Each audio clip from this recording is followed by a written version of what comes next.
ईअं मूं लटकाए वेहण सां छा तूं विञायल तवानाई हासिल करे सघंदे? न, मां सोचां थो त बाबा साईं खे सभु हक़ीक़त ॿुधाए छॾियां। ॿुधाइण जी का ख़ासि वजह?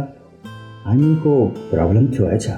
या डॉक्टर, मुंहिंजो पीउ बि ॿियनि रिवायतनि पीअरनि वांगुरु आहे ऐं हर पीउ जी इहा ख़्वाहिश हूंदी आहे त शादी खां पोइ हुनजी औलाद जी औलाद ॾिसां।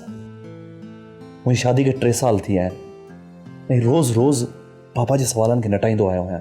हाणे त ईअं थो चए त ॿार नथो थिए त ॿी शादी कर। आख़िर केसि ताईं हिन बंजर ज़मीन ते हर पियो हलाईंदे। पोइ ॿुधाए छॾींसि त तूं जाइ जे मूंखां ॿार पैदा करण जी सलाहियत खां महिरूम आहीं। नो नो यार, नेवर। बाबा साईं इहा हक़ीक़त बर्दाश्त न करे सघंदो। आख़िर मां हुनजो हिकिड़ो ई पुटु आहियां। पोइ भला छा लॻातार शादियूं कंदे? ॿी शादीअ मां ॿार न थींदई जेको अंडरस्टूड आहे, वरी 3 लाइ चवंदे ऐं वरी 4 लाइ। त छा शादियूं मथां शादियूं कंदे? मुआशरे सां बि फ्रॉड ऐं उन्हनि मासूम ज़िंदगियुनि सां बि ज़्यादती। ईअं न कर बाबा, मुंहिंजा दोस्त, ईअं न कर। इहो ई सवाल मूंखे परेशान करे रहियो आहे। आख़िर मां छा कयां?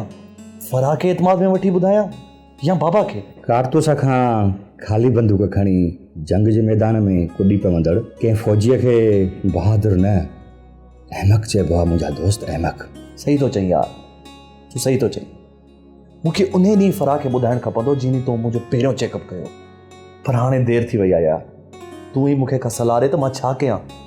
तूं मुंहिंजो डॉक्टर वाहीं ऐं मुंहिंजो दोस्त। सब्सक्राइब कयो असांजो official YouTube channel Sindh TV HD drama ऐं वधीक अपडेट लाइ बेल आइकन खे क्लिक करियो।